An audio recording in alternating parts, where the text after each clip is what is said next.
su-aasha aan maanta ii haysa su-aalo waa badan yihiin sad ii sheegtay anima ku weydiinayo mise adaa bilaabisa ma istaadi anaa ku weydiinaya maanta insha allah. okay waa si fiican si wanaagsan soo daabal. istaadi su-aasha koowaad aan rabo inaan ku weydiiyo waxay tahay maroodi sidee baa talaagad loogu xareyn karaa? maroodi jeer yani sidee loogu xareyn karaa maroodi? talaagad maroodi lagu xareynayo ma garanayo macallin. way iska fududahay istaadi taas anaa kuu sheegayo. talaagada fur maroodiga ku xaree kadibna waa xireysaa. wala waa runtaa waa intaas waa runtaa waa run. istaadi waxaa rabaa su-aasheeda labaad inaan ku weydiiyo. soo weydii macallin.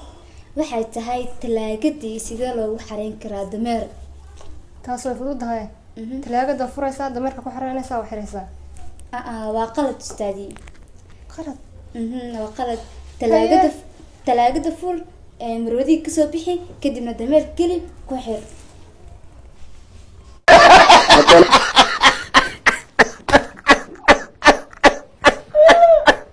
haye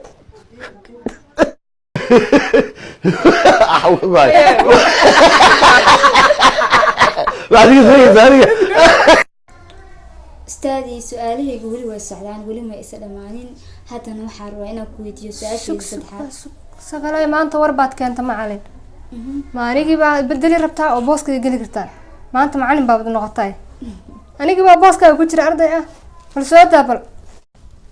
istaadi xayawaanada dhan waxay aadeen dhalashada libaaxa waxaa maqnaa hal xayawaan oo kaliyaata waa keekaas. xayawaanka maqan wuxuu noqon karaa libaaxii dhalashada loo dhigayay saasaan jeclaha. ma istaadi waa qalad. annaga war aragnay. xayawaanka maqan waxaa weeye dameerkii aad oga soo tagtay talaagada aa kusoo xirtay.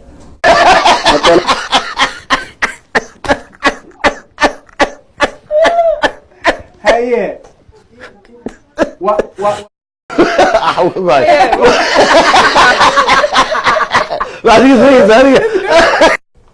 istaadi weli su-aalahayga wa ay socdaan oo ma soo gabagaboon. waxaa rabaa inaan ku weydiiyo su-aasheeda afraad.